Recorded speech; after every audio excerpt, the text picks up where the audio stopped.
Well, thank you so much, Dr. Hooper and the chorale. What a wonderful performance and what a beautiful way to open our convocation this morning.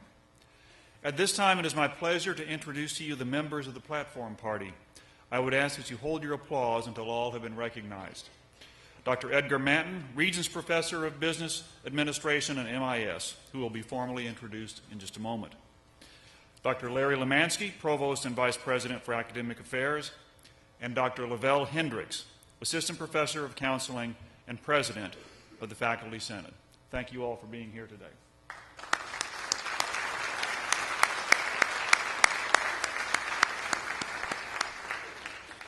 I would now like to invite my colleague, Dr. Larry Lemansky, to the podium to introduce the Regents Professor.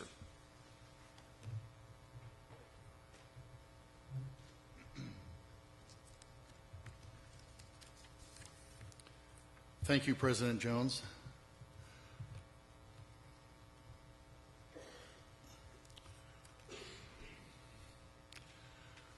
The Regents Professor Service Award of the Texas A&M University System honors individuals at the rank of professor or equivalent who have provided exemplary service as faculty members not only to their institution, but also the community, the state of Texas, and beyond.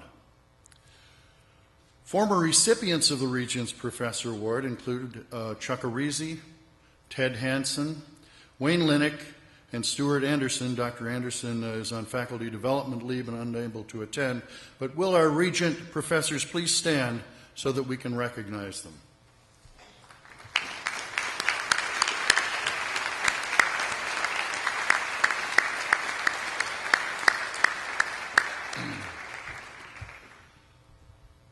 Today, we continue this tradition as we recognize and honor our newest Regents Professor, Dr. Edgar J. Manton. Dr. Manton earned his Bachelor of Science degree in General Engineering from the United States Naval Academy. Upon graduation from the Academy, he served in the U.S. Air Force for 4 years, and then for the next 9 years with NASA at the Kennedy Space Center in Florida during the Apollo program. During this time at NASA, he earned his Master of Science and Doctor of Business Administration degrees in management with a minor in finance from Florida State University.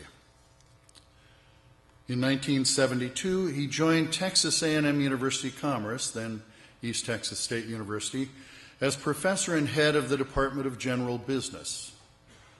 Dr. Manton received tenure in 1979 and continued to serve as the department head until he returned to full-time teaching in 2000.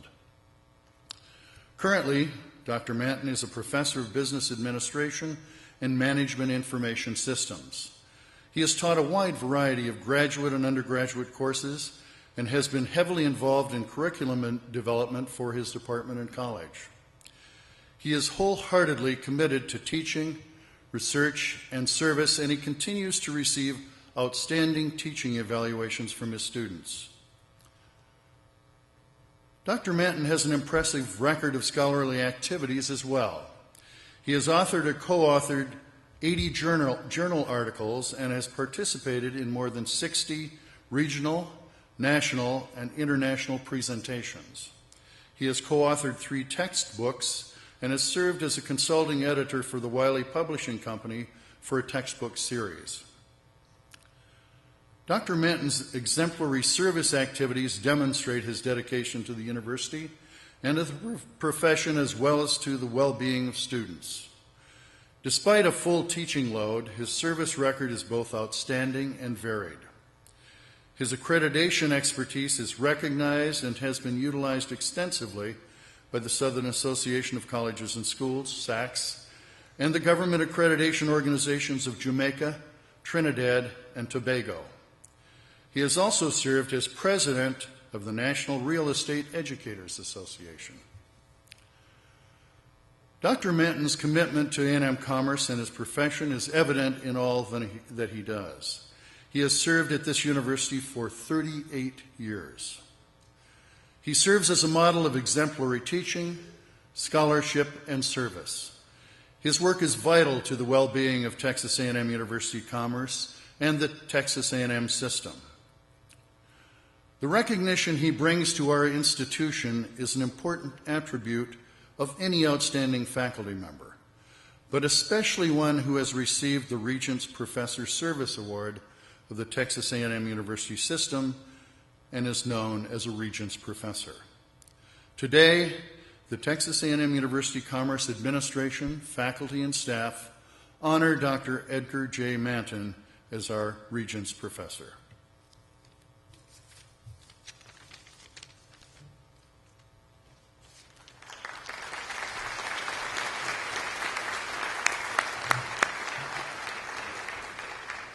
At this time, I would like to ask Dr. Manton and Dr. Lavelle Hendricks, President of the Faculty Senate, to join me at the podium for the presentation of the Regents Professor Medallion.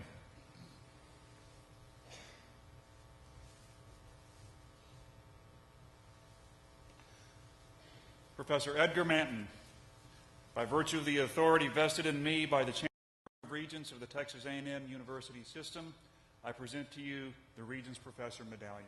Congratulations.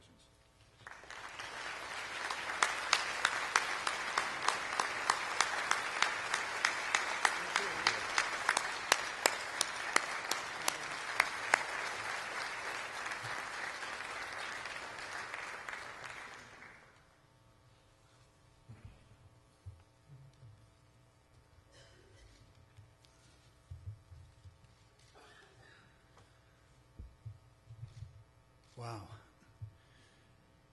President Jones, Provost Leminski, President Hendricks, fellow Regents professors, colleagues, friends, family, and students.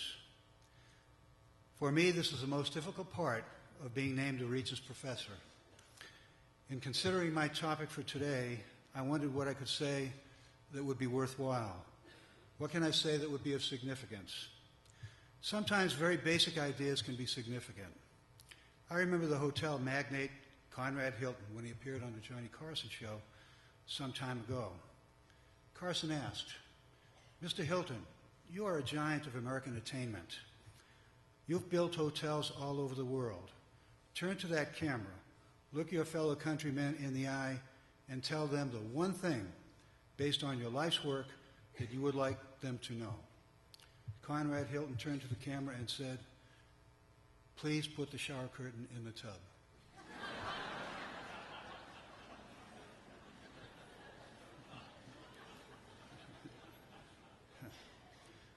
In my remarks today, I will discuss my background and try to explain how a Yankee from Boston came to Texas A&M Commerce and has spent 38 years here. And then I would like to discuss some trends in online education. But what an honor to be named the Texas A&M University System's Regent Professor. It is certainly a happy event for me and my family. I can't believe I'm standing here. At my age, I am happy to be standing anywhere. The only advantage that I have found in getting older, reaching this stage in my life, is that there's no more jury duty. Growing up in Boston, Massachusetts, and wishing to study engineering, I had hoped to go to MIT. However, the $1,200 annual tuition at that time made this impossible. A friend's dad asked if I had ever considered the service academies. The only thing I knew about them was the annual Army-Navy game, and I always rooted for Army. I applied to my congressman to see about receiving an appointment. At some point in the application process, we were asked to indicate our preference between West Point and Annapolis.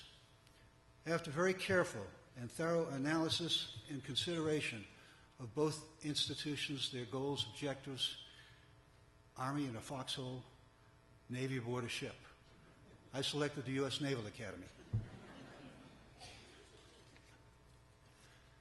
Upon graduation in 1959, I was commissioned into the U.S. Air Force. No, that's not what at the bottom of the Navy class was assigned. The Air Force Academy was just beginning at that time, and 25% of West Point and Annapolis graduates could opt for the Air Force. I was assigned to the first operational intercontinental ballistic missile site in the free world in Cheyenne, Wyoming. The squadron was responsible for operating and maintaining 3 Atlas ICBMs. And this is where my daughter was born, by the way. We were on duty Saturday, December 1st, 1962, and that was the date for the annual Army-Navy football game. On the crew bus traveling to the missile site, I was unmercifully badgered by the crew members. I challenged them to a $5 bet in the game in which Army was a favorite. Every one of the 12 crew members wanted in on the action. Since it was a Saturday, we were able to watch the game on TV. Navy's third-string sophomore quarterback was starting the game. He was truly outstanding. Navy won 34-14, and I collected $60. Thank you, Roger Staubach. He was the quarterback of that day. And the next year, he won the Heisman Trophy. I left the service in 1963, and with my Air Force missile experience, I was hired by NASA at the John F. Kennedy Space Center in Cape Canaveral, Florida. I was the chief of the Planning and Control Office for the Launch Support Operations Directorate. The Launch Support Operations Directorate was the organization responsible for accepting the launch vehicle from Huntsville and the spacecraft from Houston and putting them together, performing operational checkouts, and providing all the services necessary to have a successful launch. We're also responsible for that big tank-like vehicle, which I don't know if you've seen on TV, that would crawl, literally crawl to the launch pad. It was called a crawler transporter, and it would carry the 36-story Saturn Apollo vehicle to the launch site. Quite a sight.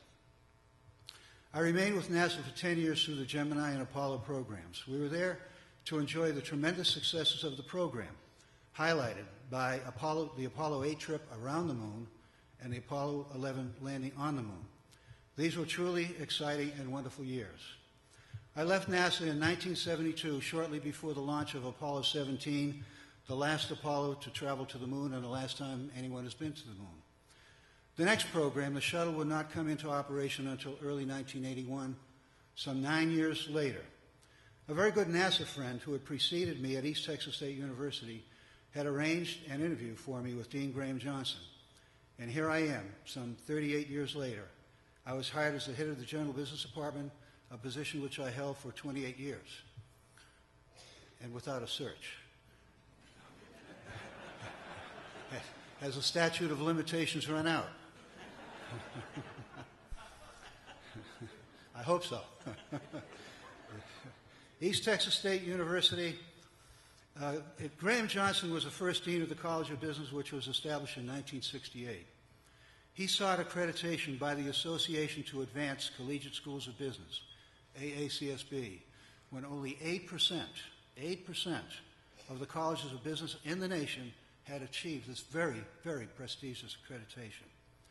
We were successfully accredited in 1974, and this was only 2 years after Texas A&M College Station received their original accreditation in 1972. This was truly an exceptional achievement for a college of business at a regional university. And it was some 15 or 20 years later that similar regional institutions in Texas began to seek their own accreditation. Schools like West Texas State, Southwest Texas, Sam Houston State, Texas A&I, Corpus Christi, and so forth. We were in the club 15 to 20 years before these other regional schools. I came to East Texas State thinking of subsequently moving on to a larger school and a larger business program, perhaps with a doctoral program. However, it quickly occurred to me that this was a special place. The primary mission established by the school's founder, Dr. Mayo, was the teaching and nurturing, emphasize the word nurturing, of students. The faculty were very friendly and congenial and supportive. Most importantly, the students were first-generation college students, and they really appreciated their opportunity to receive a college degree. I realized that this was a school where the value added for the students was very significant. Taking a young person from a farm or from a small community like Commerce, Greenville, Sulphur Springs, or Paris, and exposing them to an educational experience which would enable them to work for IBM, Exxon, AT&T, L3, indeed, is adding significant value to these young persons' lives.